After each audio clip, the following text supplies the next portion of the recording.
Hello, Internet, and welcome to a special episode of the TADPOG podcast. We need some reverb behind that. Hello, Internet. It's typically a weekly show where two old guys talk about old games. I'm your bearded host, Tyler, and I own every episode, actually on DVD, of Friends, Frasier, Everybody Loves Raymond, Gilmore Girls, King of Queens, Will and Grace, and Seinfeld. Because my favorite thing in culinary school when I wasn't cooking was playing Final Fantasy XI and watching sitcoms. I would fish in Final Fantasy XI because my schedule, 8 hours of sleeping, 8 hours of class and classwork, 8 hours of Final Fantasy XI every day for 2 years. I kind of wish you'd watch fishing while you fished in Final Fantasy. See if any of it translates. It would not. If anyone listening has played Final Fantasy XI, I think you should brag a little bit. It took me a whole semester of culinary school, which is 12 weeks plus a 2-week break, so 14 weeks of fishing my max every day to get my Lu Shang's fishing rod to catch 10,000 fish. A specific kind of fish. Not every cast was this fish. Moat carp, yes. That's a pretty impressive feat indeed, sir. I'm your bespectacled host. I still get to talk in the special episode, believe it or not. This explains a lot about me, I guess, and how I turned out. But when I was young, the duplex we lived in had a flight of stairs, which had two 90-degree turns. And one of my favorite things to do was get in my sleeping bag and roll down the stairs. I dig that. What we normally do on this show is we normally talk about a Super Nintendo game. Because what we're doing is going through IGN's top 100 Super Nintendo games and muse about our experiences on this very show. But Not this week. Well, this week, but Wednesday. Yeah, it's kind of funny. We do this show and we never really say when the episodes come out because we just assume that people get the episodes when they come out. But you just see them in your iTunes or whenever our Facebook group's like, hey, episode's out today. It's time. But yeah, we normally publish the episodes on Wednesday, and you are getting this probably on, I don't know, say Friday. Friday. Aim for that, Maybe, yeah. So it's a completely bonus episode. If you listen to TADPOG for the Super Nintendo games, we're not disrupting that at all. Right. It's just bonus. If you want to listen to it, comes out on Friday, give it a listen. This is extra free. Yeah. If you don't like it, we will only be mildly offended if you don't listen to it. And that's not worth much. Can we say we're doing this because people send us games? Yeah. So we give the listeners incentives to send us more games. That's true. Yeah. The special bonus episodes for people who want us to play stuff that still fits in. If it could feasibly have been run on a Super Nintendo, are we doing we're playing. Roundaboutly. I feel like you're baiting us in a corner a little bit. If it's a medium retro game. Because that means we'll never be able to do like BioShock Infinite or anything like that. Oh. Well, that would be like a double special episode. Okay. Special episodes fit that 16-bit feeling, and then special episodes can be any game at all. Mega special episode. Mega special. Super special. And then Nega Special is something entirely different. Nega Special's dark episode. Yeah.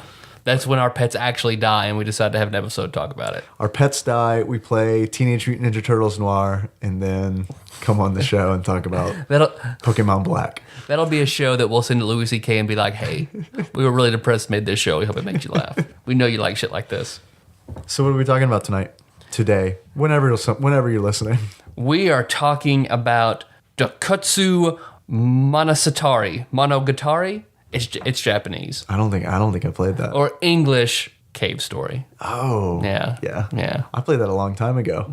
You told me about it, and it took me a long ass time to play it, but I got to it. What's funny is I think you told me about it, and then I played it, and then I told you about it on the show, and then so you finally beat it in a couple weeks ago? I bet about a month ago. So we'll talk about Cave Story, and then maybe we'll get to the other games that we have said we're going to do special episodes on, which is what? We got like FTL. Yep. I guess we have 3D Dot Heroes. Evo. What's the one? Elias and Evoland. Mm-hmm. A whole bunch. We mentioned a whole bunch. Yeah. There'll be plenty of Friday specials. Well, tentative Fridays. Right. It may not be. It may just be whenever the fuck we get to it and put them out because they're bonus episodes. So what's the Japanese title? Dokutsu Monogatari. Okay. Tell It me a might little be bit about Monosatari. I can't see if that's a G or an S on my notes. But I hope the translation is actually something completely different. Like, I hope that the Japanese name of the game is like Rabbit's Carrots. But you played Cave Story. That makes a lot of sense. Yeah, it does. Tell me about Cave Story, because honestly I've played it so long ago that I can't remember a whole lot other than I enjoyed it. Because Cave Story it's been updated, so I'd say it's a retro platformer shooter, side scroller, where you are a former military robot. Spoiler. Is it? Yeah. Well, I know you're a robot. Yeah. No. It's like right off they tell you you're a robot. Really? I missed Yeah, that. like Curly addresses you as a robot like for like the first time you meet her. Yeah, but Or they talk about, oh, you're one of those robots from the surface, like when you talk to the Mamigi in their village. okay. You don't know why you might be at this place. I'm not going to spoil that. But yeah, you're a robot. And I still think it's a spoiler, but it's an early spoiler. They can send me bonus hate mail. Because I remember when I got to that point in the game, which you're right, it is near the beginning, but still I was like, wait, what? Because you don't look like a robot. You essentially look like Ash from Pokemon. Yeah, you do. You look like Ash from Pokemon with sort of you've got things on your ears. Yeah, I just figured it was like, I don't know, some kind of Something for your hat. some kind of like Bluetooth device or some shit. So you always communicate with people other places. So yeah, maybe you're a guy with two Bluetooth. You're that douchebag. All right, so we're a robot. We're chilling out. What's her deal? And your name is Quote, which I didn't know that until I was doing research in the background of the game. Yeah, I don't think. Are you ever addressed by name? Nope. No. But yeah, it is a platformer shooter. Wonderful. Spoiler is wonderful. I think I've compared it to butter before. It's a good analogy if you like butter. Yeah. What if you don't like butter? Then you just know that it's wonderful. It warms my heart to look across this table and just see the joy in your eyes for once talking about a game after all the stunt race the shit effects games. and the Sparksters we've gone through. But yeah, this absolutely draws like a lot of inspiration from classic Metroid, Castlevania, Gunstar Heroes. Like it falls squarely in that niche, although it plays much smoother than all of those. Yeah. The one thing I was a little... God, I don't want to use the word disappointed because I wasn't disappointed at all in this game, but I was expecting there to be more exploration than there was. That's true. That would have been nice. Before I played it, I'd heard that it was a Metroidvania game, and that to me invokes a feeling of it's a gigantic world. A massive map that you constantly explore every... Right. Want to make all of it appear on your map screen kind of thing, yeah. Which isn't really the case, but it plays a lot like those games. It's just not a lot of exploration. Yeah, and there's not really a quick way to get between the areas. So if you want to go to exploring or get side things, it's a trek. Right. But this game was made by one guy, right?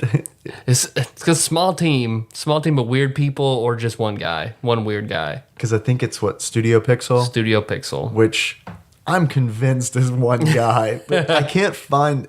Okay, granted, I haven't really looked beyond his webpage, which is hilarious. I don't even know if I'll do show notes for special episodes, but if there's show notes, I'll put a link there. My favorite is probably the stick figure with breasts, so...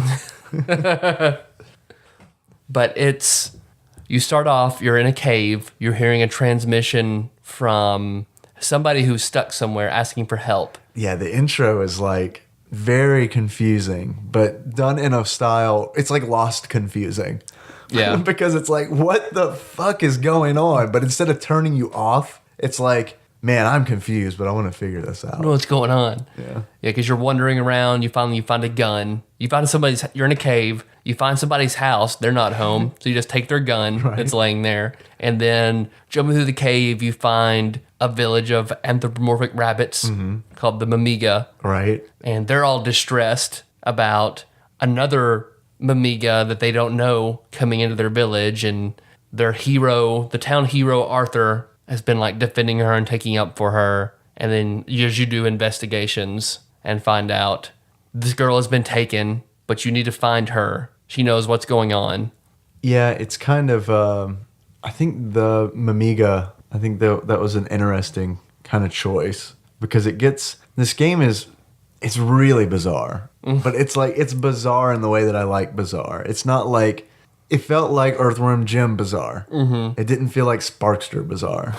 It's unrepentant in its strangeness, and the game has a very serious tone. Right. It's colored very strangely with strange elements, and then just deadly serious in all of its story. So it works to where you kind of you're shocked at first, but then eventually look past it and enjoy it. Yeah. Yeah, that's very true, because I remember several times where this game made me feel. Mm-hmm. Do you know what I mean? There are many heartbreaking moments, and then, you get the wave of feels rushing over you. Yeah, there are some so many feels. So many feels. Yeah, you say, I hadn't played it in a while, but you say heartbreaking moments. I know, yeah, reminded me of some things. I've got a GIF that we can post in the show notes for so many feels. Okay. So, if there's show notes or just like a blurb of two different, hey, here's some stuff. Yeah, there'll be a few show notes. But you have to go find Sue, and you stumble upon there's this evil scientist who has come to the island and acquired an artifact of great power that he is now he's taking Mamiga for his own evil purposes. Yeah, he's building an army, right? He's building an army because the Mamiga have a special property. Because they all talk, when you talk to their village, they talk about they don't touch red flowers. Right. They refuse to eat red flowers. Right. And it turns out that something special, quote unquote special, happens to Mamiga that eats these red flowers that grow on their island. Right. You're in a floating island somewhere, or an island somewhere. Right. You don't find out much more than that. Okay. I feel like we're not really gonna be able to talk too much about this game without spoiling the shit out of it. I don't want to spoil that much because it's so good. But because everything I want to talk about is a spoiler. Yeah. Like, that is beyond a shadow of doubt. Everything I want to talk about is a spoiler because that's the shit that I really remember from the game.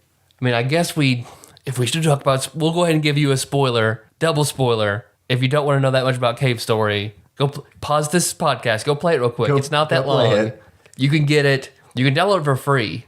I got it for $1 in a humble bundle. Yeah, as did I. Or if you got money you just want to spend, it's like $12 on the... Shit, if you got money you want to spend, I can set up a PayPal donation real quick. But I use $12 on like the WiiWare store or whatever. Yeah. It's just fucking ridiculous. It's ridiculous. But then there's also the 3D version, which I don't know how that functions very well. Neither. But there's the Cave Story 3D for 3DS. I didn't know that. Mm-hmm. Huh. What is that, like a WiiWare as well, or whatever? The Nintendo portable? I don't know if it's the store or an actual like game, but I know it exists. I know it's out there. Huh. But all right, let's talk about spoilers. I guess we spoil all the other games we've played. That's true. So if you haven't played the game, like Tyler said, go play it and then come back. Because it's worth... Seriously, if you listen to our show and you've gotten to this point and you're listening to the special episode, I promise you will like this game. Like, hands down. Like, if you enjoy retro gaming, especially Super Nintendo era, especially Japanese-made Super Nintendo games, you're gonna love this game. Yeah. If you're a Metroid Castlevania fan, it's not the same as those games, but it's something you would enjoy if you remotely enjoy those games. It's familiar. Yeah. So we'll see you later. Go have fun. All right, welcome back. Okay, I'm glad you paused us and played. Now let's talk about this game we just played that was amazing. All right. Phew, I feel like I can really open up now. But the Mamiga turn into like abominations. They Hulk out. Huge, strong, hulked out Mamiga that, like in some past war that the Mamiga were in, that's alluded to, yeah. Yeah, that they ate the flowers and turned into this unstoppable army, and that is what the Doctor is trying to do again by kidnapping and enslaving Mamiga. So you have to help stop that. Right. And I think it's interesting you talk about in this previous war, it is ridiculous the amount of depth to the backstory of this game. Yep. And I don't even see how you would discover a whole lot of it. I know. So I was sort of going to like fan sites and getting more of the story because the whole demon crown, this artifact that the Doctor finds, it has its own huge backstory. All the other villains, because there's the Doctor, and then he's got his 2 lackeys that work for him that have their own backstories. I love them. Misery and Balrog. Yeah. Balrog is very entertaining. Yes. I guess he's a giant toaster. I couldn't. When I was playing Cave Story, and every time he'd show up, I can't tell you how many times I was like, man, I haven't seen the Brave Little Toaster in a long time. Like, I kept hoping he was going to reference the electric blanket or something. That was one of them, right? Yep, the electric blanket, and the vacuum lamp. Cleaner, the lamp, yep. Yeah. Was there another? The radio. Yeah, the radio. And the sad, solitary flower. Yeah. That's a lot of feels. We need that. We need the Brave Little Toaster game. Yeah, yes, we do. I don't know if there is one. You'd think there's one. I don't know. Like some kind of like Disney-ish looking platformer, sort of like the Lion King, only instead it's a toaster walking side to side, jumping over stuff. We may have to do some research, and if this exists, we may need to get disappointed. Another special episode. So yeah, Balrog looks like a giant toaster. And you have to fight him several times throughout the course of the game. Yeah, he's a reoccurring villain. And then Misery seems to be...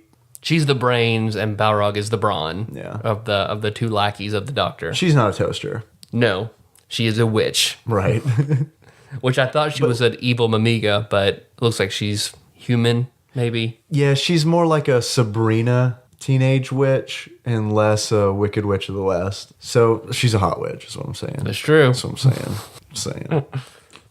But in your quest to find Sue, save the Mamiga, defeat the Doctor, you eventually find another robot soldier like yourself named Curly. Right. Who has memory damage. So she doesn't... It's alluded to that you know each other from back. You were both military bots. Right. And other characters even say early on in the game, "Oh, I recognize you. Where's your friend?" And it's like, what? I love this game has so much of that where it's just like there's so much good writing. They have all these hooks that they throw out way early, and then when you get to them later on in the game, it all kind of clicks. So this game has all these moments where you start making realizations, and it's exciting. No, it's for a game of its graphics, it's out of that league. Yeah, completely. But you defeat Curly in battle, and then she's a sugary, sweet, very nice character who helps you. Yeah, you fight her because she's trying to defend. And the Mamiga have chosen her to help them. Right. So then she realizes after you beat her, like you're not trying to hurt them, then we should team up. I feel like I can do that with you. Typical video game / comic book trope.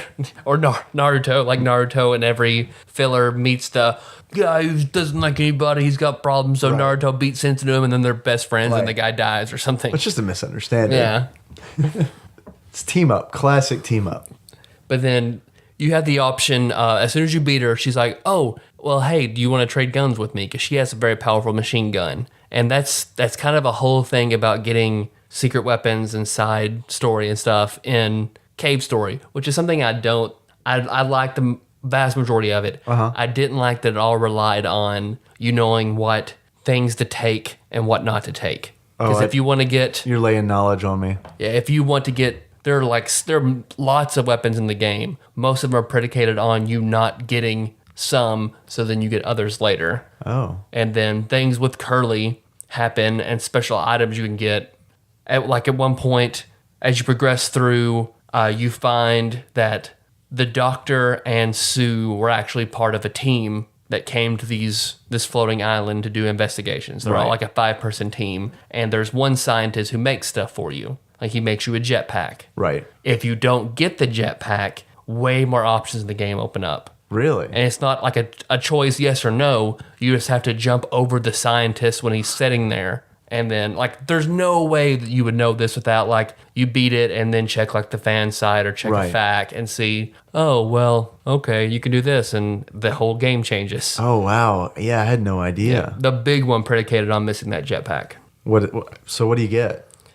Well, okay, if you miss the jetpack, which is a very, very useful item. Hell yeah. You can still beat it. I see it'd be frustrating to beat it without the jetpack. How? Like, how do you get up where you need to go to fight the boss? The jumps are very difficult, but it can be done. You can make those jumps. Mm-hmm. Wow. Or you have to find other places to jump, but it can be done without it. But here's the big spoiler of the game. Yeah.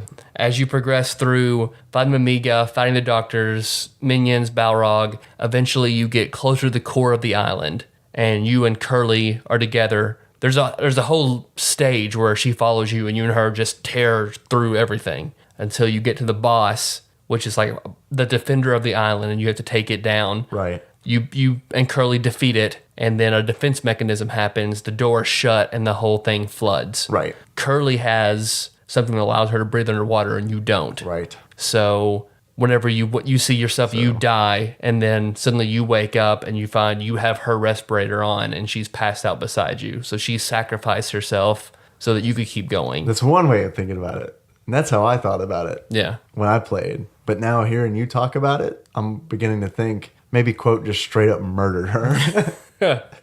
Well, if you did get the jetpack, a special item appears right before you go into that room called the tow rope. What? So then you can tow Curly out of the room and save her. Oh my God, you're blowing my fucking mind, Tyler. It changes the ending. And then once you save her, you take her somewhere and leave her to recover. And then the person who's taking care of her says, I think I could recover her memories if you did this. Oh so then that my God. Yeah, it opens a whole other quest line for you to get a special item that restores her memories, and she remembers you and gives you a special item and things like that. The fuck, mate? Yeah, yep.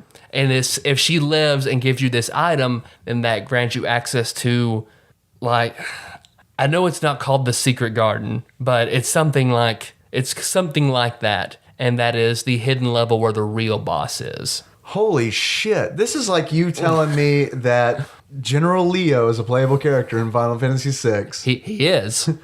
Okay, that's debatable. Not by design. Yeah, not by design. By horrible programming. Or it's like you telling me that, but it's actually more like you telling me that, hey, there's a way you can save Eris in Final Fantasy VII. Which I know no way to do that even through glitches, so.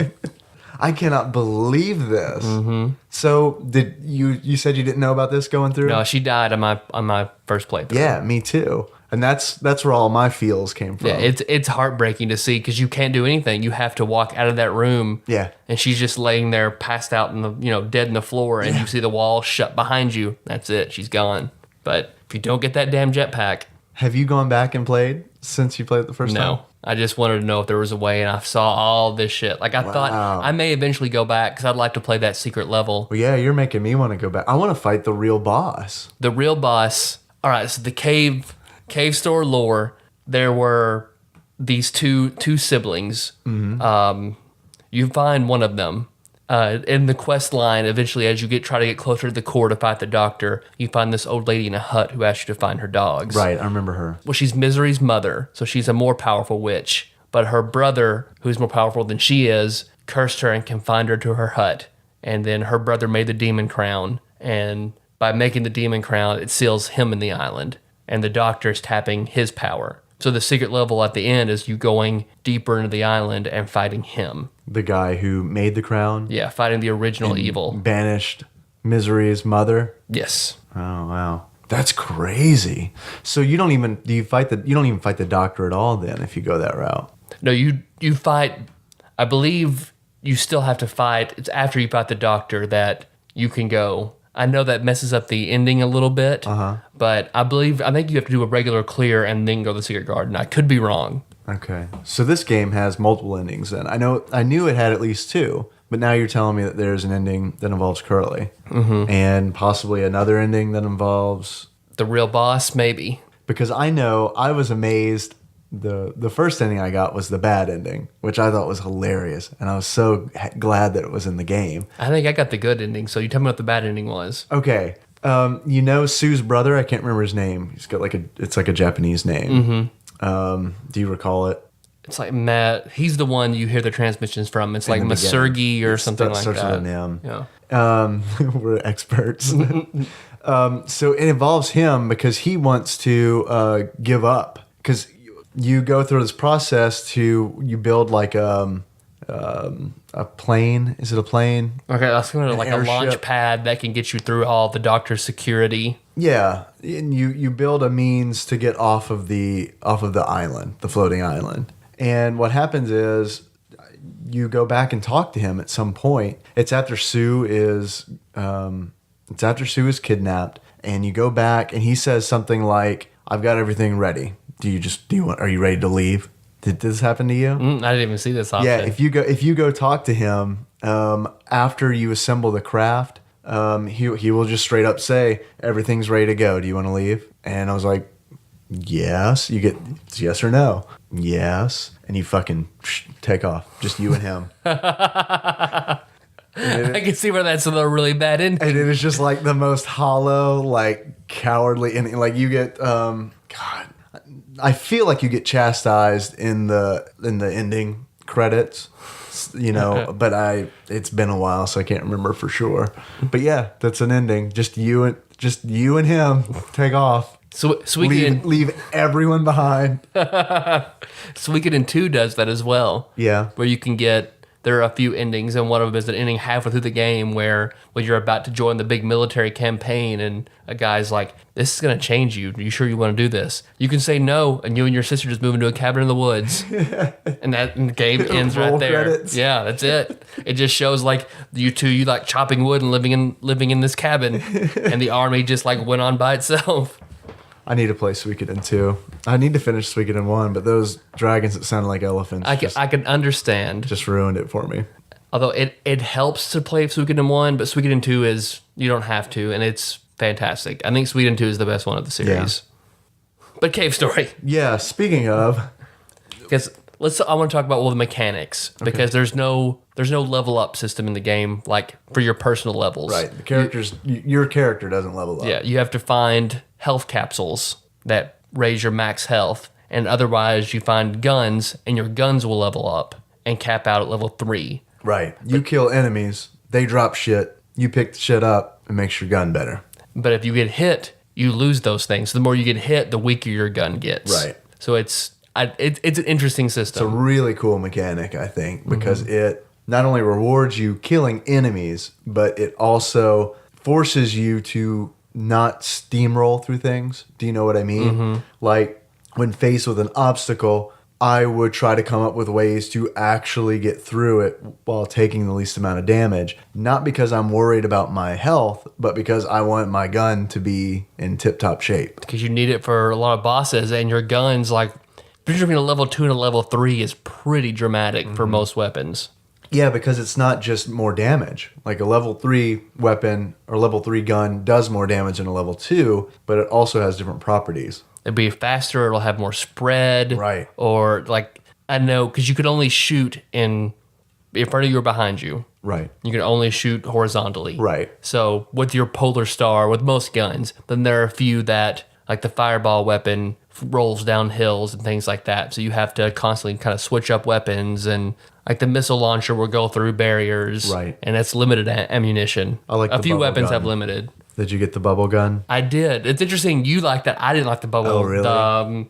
It's called the bubbler. I didn't like the bubbler at all. I love the bubbler. Like at max level, I thought it was great because, like you said, you can't really shoot up. You can only shoot whichever direction you're facing. So I liked it because it allowed me to hit things that are up above. Mm-hmm. But because here are all the weapons. Okay. Because there's the Polar Star, which is your first one, which is the shabby gun that you get at first. That you steal from the house. That you steal from this man's house. The machine gun, which is Curly's, which you have the option. If you don't get that, you keep the Polar Star, which is essential for you to unlocking future weapons. Okay. Because then you have the snake. The snake is if you... There's I don't remember the snake. Another race of like bug people that live on the island. You find their laboratory. Yeah. And if you give the Polar Star and the fireball, which is another weapon, he'll give you the snake in return. Okay. Which sort of combines the properties of the two of those guns. Okay. Which it's very good. It goes through all barriers. It doesn't destroy them, but it just passes through walls and stuff for you to fight enemies. That's cool. There's the spur, which is the best weapon in the game that requires saving Curly, so I didn't get that. The missile launcher and the super missile launcher. Right. Which are, apparently you can skip getting the missile launcher and get the missile launcher 2, Or you don't get the missile launcher 2. You just get missile launcher 1, but with a ton more ammunition. I see. Like 100 missiles or something like that. Wow. But of course, it's not nearly as powerful. But there's the fireball weapon that rolls down hills, the bubbler, the blade, which the blade was probably my favorite weapon in the game. Yeah. Because you get that from another one, Mamiga, that dies. Oh my God. That was another heartbreaking moment. Because he's their last remaining hero. He's the mayor, right? Mm-hmm. After Arthur dies, he's the mayor. Yeah. And he is, you can tell, it's amazing that, and maybe it has to do with, I grew up on games like this, so it was real easy for me to connect with these characters because the game is very, I don't want to make it sound like a negative thing because it's not. The game plays on tropes heavily, but it does it in a way that it makes it feel original. Does that make sense? Well, playing, not just devolving into them, but playing into them is a different thing. Right. Then that's a good distinction. You're right. Because it doesn't just rely on tropes. It really just takes advantage of years and years of pre-established lore and storytelling to really drive home some emotion in a short amount of time. And another weapon I didn't get, the last weapon, is the Nemesis. Yeah. Which it works reverse from all the other guns. It's strongest at level 1. It summons a big, strong zombie to throw cars. Well, it does throw looks like a ghost when I looked it up. Yeah. And then the second level, a little spirit, and the third level, which is the weakest weapon in the game, it's weaker than the level 1 polar star, shoots rubber ducks. Okay. So I like that. I'm not sure how you get the Nemesis. Probably, I'm sure that's another curly ending thing. But yeah, you have to not level it up for it to be powerful. I'm gonna have to play this game again. I'm thinking. So it sounds like. I mean, it'd be a 1 2 day playthrough for you, so it'd be worthwhile. But yeah, and you play through, and eventually you reassemble that team. Some people don't make it, some people do. You fight. They build you a platform where you go through, and you have to fight tons of the mutated Mamiga. Right. The hulked out ones. The red flower. Because the doctor is able to distill red flowers into being even more powerful. And then once you get to the end, you fight Misery. And then the doctor has his crown on. He takes the red essence, he calls it, from distilled red flowers. And he hulks out. And then the red essence is so powerful that he's able to tap into the original boss's power. And that's when his form gets very strange. And you fight him again. And it isn't even his final form. Yeah, not even his final form. But then, you beat him and escape the island. And it's great. It's great all around. And he also makes you fight Sue, doesn't he? Yeah, Sue and Misery. He resurrects Misery, and then you have to fight a twisted Sue and Misery that are helping him out in his final form.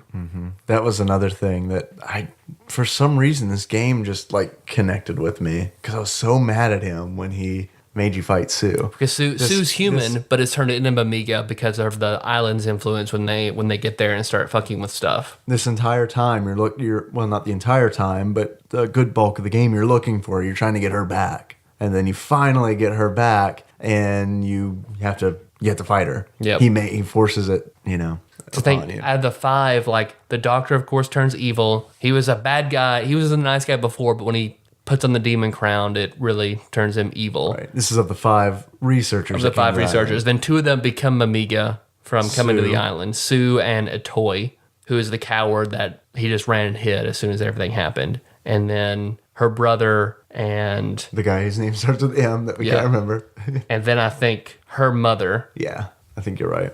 So that's your team. And then it appears that long ago, humans tried to take whatever was there at this floating island, and the Mamiga ate red flowers to repel the humans. You were a part of the military robot force that was sent down to help the humans, and you guys killed a ton of Mamiga and then got buried in the island, deactivated.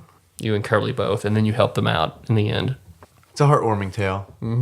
That's good. And I guess there are dragons' eggs on the island. You have to help hatch dragons, and the doctor's also trying to corrupt dragons. He has a storage facility where he's messing with them, and that's what it is. That's not the whole time. I was thinking the craft to get off the island. It's a dragon. It's a dragon, yeah. There's a helicopter and a dragon to help you get off the island.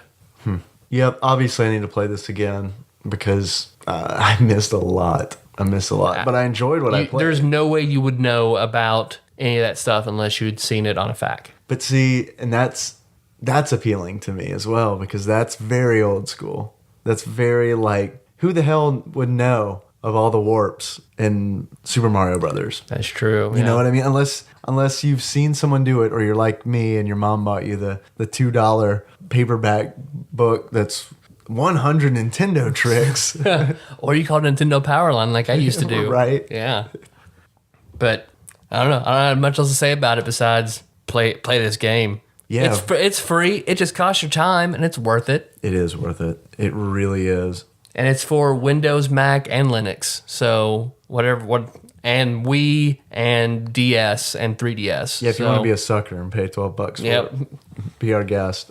Yeah, I would say it's worth it though. If you've got no other means of playing it. If I had no other means of playing it, I would say it would be worth the $12 to play it on the Wii. With all the secrets, if you went through 100% completion, yeah, it's definitely worth that. I thought of another special episode we said we were going to do. What's that? And it is because of Cave Story and because you said WiiWare that it reminded me. Want to take a guess? We played it for a little bit. No clue. You got me. I'm making you guess because I can't remember the name of the damn game. Or describe it to me. We'll see if we can figure it out live on the air. Indiana Jones meets 16-bit side scroll. Oh, La Mulana. La Mulana. Yeah. Right. La Mulana was, I think it kicked our asses a little bit. Like we ran and hid playing La Mulana. Yeah. So. Which, yeah, it reminds me a little bit of Cave Story with the platforming element and things like that. And it's very, very smooth, runs well, no weird like jumping mechanic or anything. It's just. Also very Japanese. Yeah. Not so much in the style, but not so much in the art style, but just playing it and play style, you can tell. Yeah.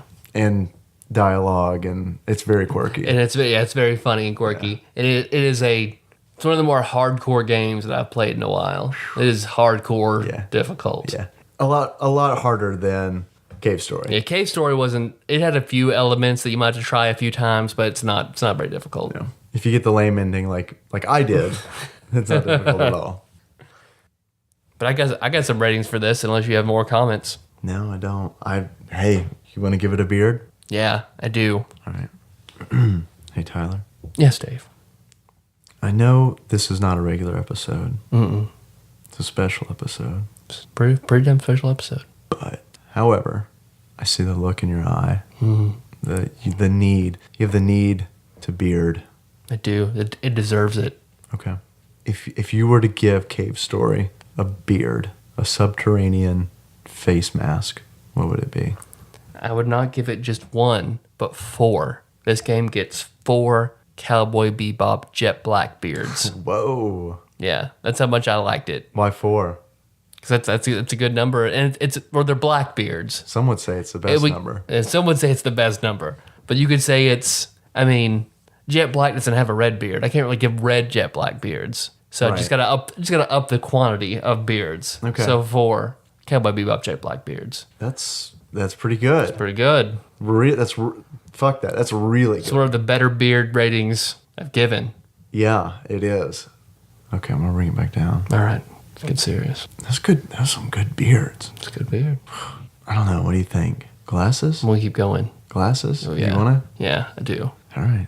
If you were to give this game a pair of glasses, we're talking about Cave Story. If you want to give Cave Story a pair of glasses, what would that be? It gets one, just Okay. one, but this is a very unique set of glasses. Okay. I'm giving it Cyclops' ruby quartz visor. Damn.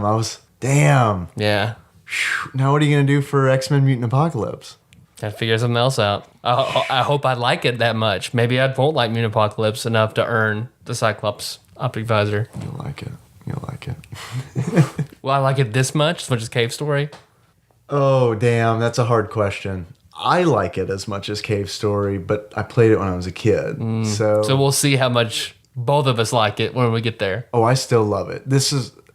All right. Everyone tuning in the special episode, they get a little preview for X-Men Mutant Apocalypse. I like that game so much that I probably play it at least once every 2 years. Okay. It is the best X-Men game. It is the best X-Men game. I defy you to, when you play it, when we're done, I'm going to say, Tyler, have you ever played an X-Men game that good? A just X-Men game, not a combination of X-Men and other forces, just X-Men. Just X-Men, but I would say, as much as I enjoyed Children of the Atom, the fighter, I still think this is a better game, Mutant Apocalypse. What about the X-Men for Game Gear? That horrible game. Man, I don't think I ever played it. Oh, I tried playing that so often. It was so bad. Yeah.